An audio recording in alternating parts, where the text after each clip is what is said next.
Unorthodox, but Hey, should I videotape you? No, no. My towel's back. Okay. okay. So when I was in my 20s, I kind of came up with like some Lowy laws to live by. And the older I got, the more I figured out I was full of shit, and most of the Lowy laws were just Lowyisms in my head, but a couple stuck. So one was everybody deserves an informative and welcome hello. I think we've done a pretty good job of that.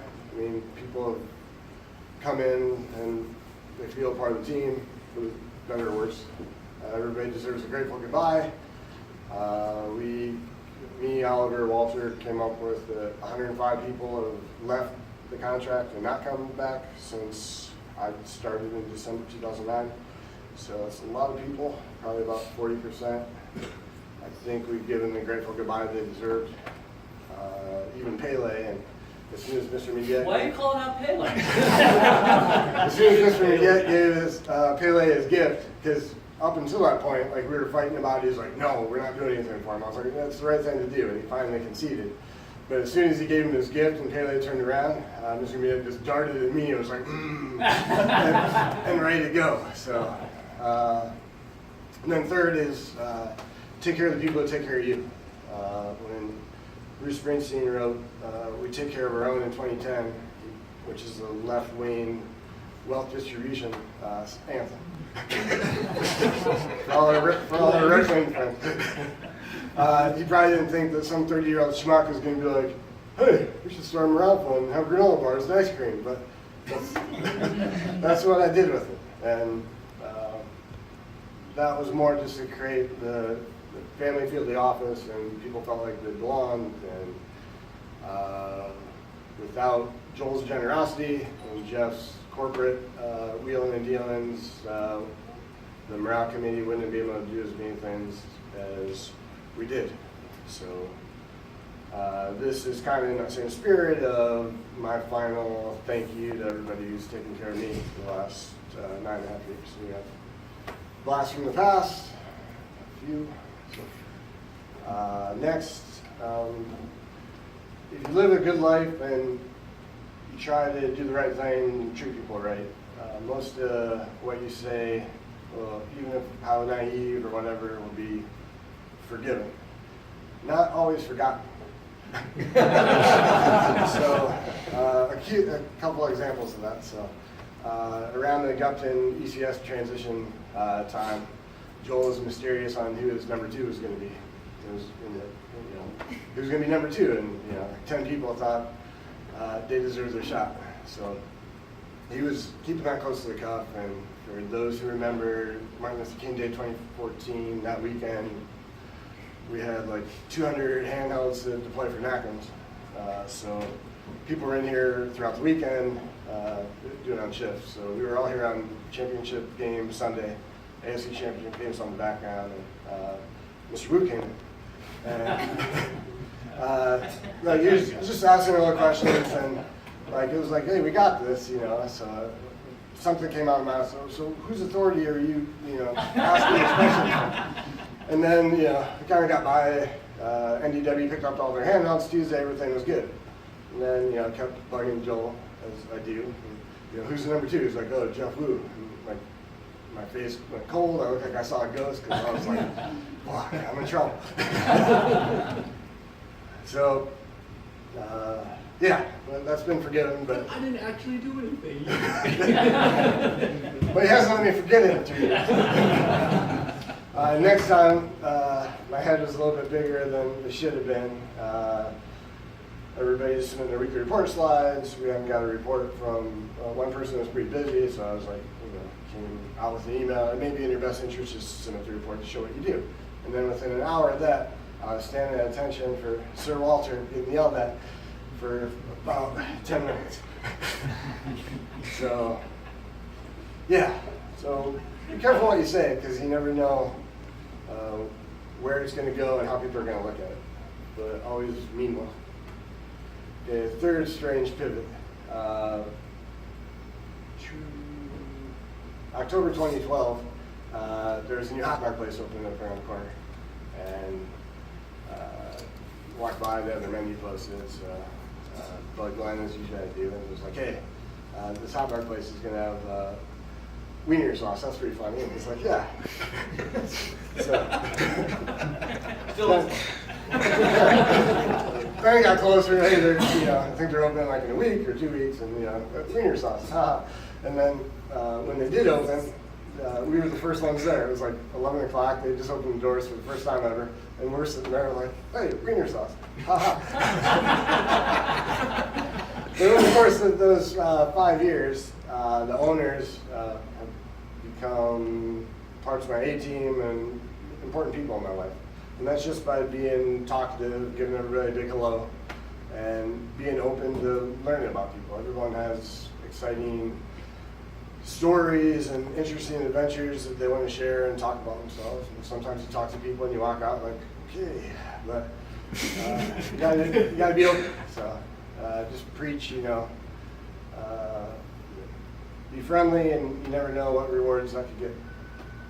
Did you ever find the ingredients of the wiener sauce? Not yet. Glenn has some ideas.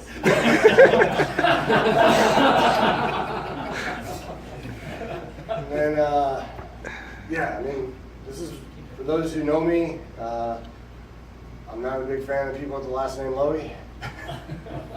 So this has been my family for the most part for the last 8 years and change. So, I mean, we have brothers, sisters, aunts, uncles, and good old Grandpa Walter. So, I mean, last couple of years have been a little tough, and I think when your personal life kind of takes a downhill turn, you lean on your professional life more, and vice versa. When professional is going good, you go home, and there needs to be something good. And for the last 2 years, the good has been here. So within 5 hours of the emergency room saying they did all they could, within 2 hours of getting done with homicide, Joel and Jeff were in my living room. And Joel hates driving to Maryland. So the fact that he drove with maybe an hour 15 notice, that meant a lot to me. Miss Anthony went to the Great Falls with me the first month anniversary. Christian sent flowers and candles to Kelly's mom. Barnett getting a bunch of money from you guys to give me some movie tickets. And Shantae brought me food to the apartment. So, I mean, that's family. And it's not easy to go. Even Michael Scott left under Mifflin. So we'll see how things go. But, yeah, whether or not every office professional stop is going to be this family knit, I don't know. I mean, from meeting congressmen with Mr. Wu, to meeting vice presidents with Jason, to going to Monday Night Raw with Vitel, to almost killing Damien when we drove to Philly because I was taking a picture of us when he was asleep. So, I mean, I think for the most part, people have at least been here for more than a year. Like, I've had some out-of-office personal interaction, that means something to me. So yeah, this is thank you, and thanks everyone for a great time. And yeah, I won't be a stranger.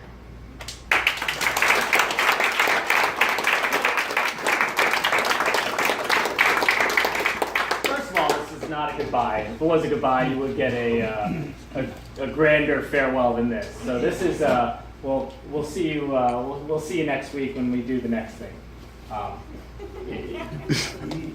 You never say goodbye to family until they pass away. And so you are family, and so this is not a goodbye.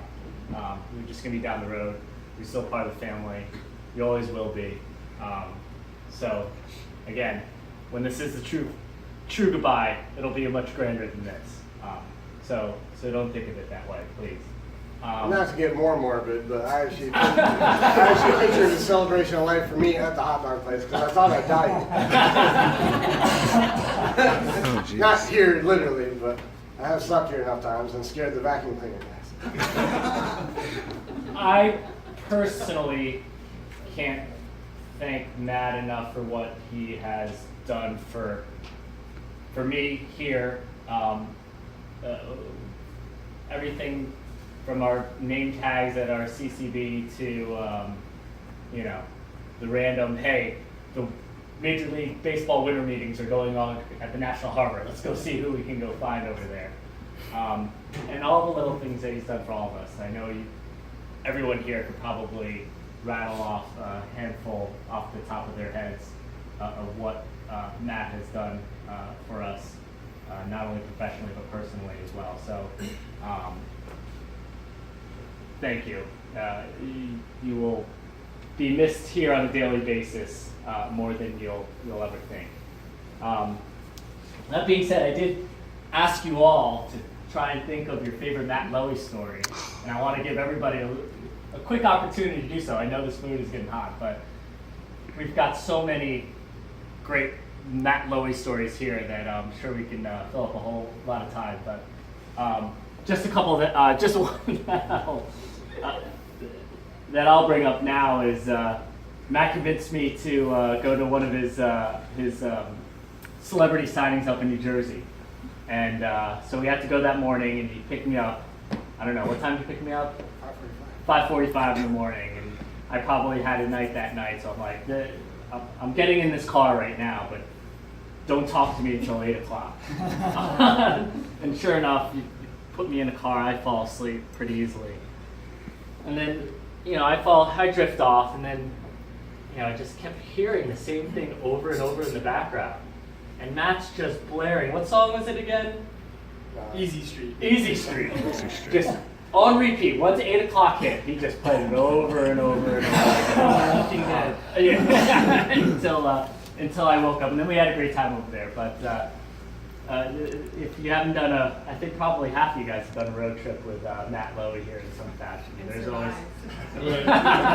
There's always something. Sugar Grove, strip clubs in West Virginia. But anyone have a Matt Lowy story they'd like to share real quick? I can. All right. So basically, when we were small, everybody was field engineer. We just had this high level knowledge, and Gil said we want somebody out there. Me and Matt packed our little tools and stuff, and went out there, and we learned a lot. Learned a lot because we built a relationship, and we actually fixed something that was going on forever, and just interacting with people. Matt, every time he went to a site, he was the ambassador for PSNet. It was always a good relationship, and that kind of like followed me that this guy is a super engineer. He's not just one person. Whatever it takes to get done, he's gonna get done. He's not in a box. I always know, even when I was a knock manager, it was that unknown information. I could call this guy at 3 in the morning. New Year's Eve. Yep. New Year's Eve. Matt has an answer for it.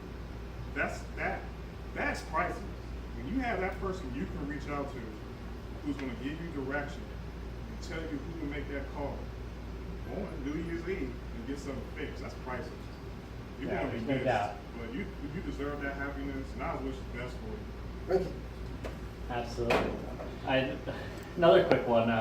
One of the first interactions I had with Matt was they were doing a giant voice demo down in Naval District, Washington, and Matt was like, "You want to ride down there?" And I was like, "Yeah, sure, we'll go together." And, we rode down there. They had a good demo, and it was pretty cool. I found out years later that he got his car detailed, knowing that we were going to ride together.